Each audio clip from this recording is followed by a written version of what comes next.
So hello, today I'm going to be looking at thoracic limb range of motion on Winnie, who's 6 months old.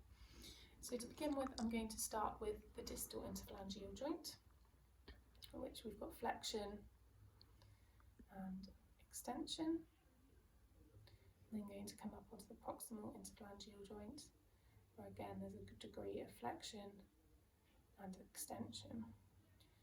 And then coming up onto the metacarpal interphalangeal joint, looking again at flexion and extension. All of these have a firm end feel. You can look at these as a gross movement of flexion and extension at the metacarpal phalangeal joint. You can also look at the individual digits if required. I'm then going to look at carpus, flexion and extension.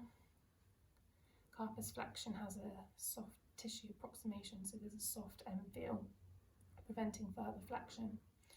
There's also a degree of supination and pronation at this joint. Coming up slightly higher, we've got the elbow joint, in which we've got a degree of flexion, limited by soft tissue approximation and extension. Notice in extension I'm bringing the limb slightly forward so we're not limited by the biceps brachii. I'm going to come up now and I'm going to fix on the scapula to have a look at shoulder range of motion. So I'm going to bring the shoulder joint, or the glenohumeral joint, into extension and then back and up into flexion. Good girl. At the shoulder joint, we've also got a degree of rotation, external rotation and internal rotation, as well as abduction and adduction, all of which Winnie's happy with. Can now look at the cranial and caudal glide of the scapula. So I'm just going to get the scapula and bring it forward. The cranial glide, I'm going to take the scapula backwards, or a caudal glide. You can also look at full limb range of motion.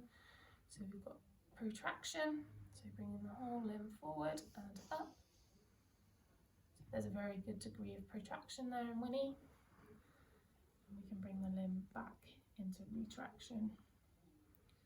Again, no concerns and no pain response elicited there. She's very comfortable.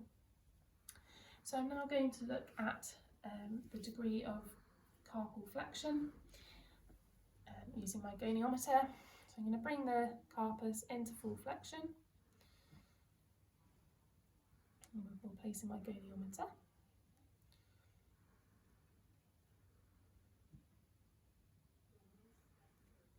So there I've got 140 degrees of carpal flexion, not eliciting any pain response in any of those range of motion tests there, so I'm not concerned that she's in any pain or discomfort.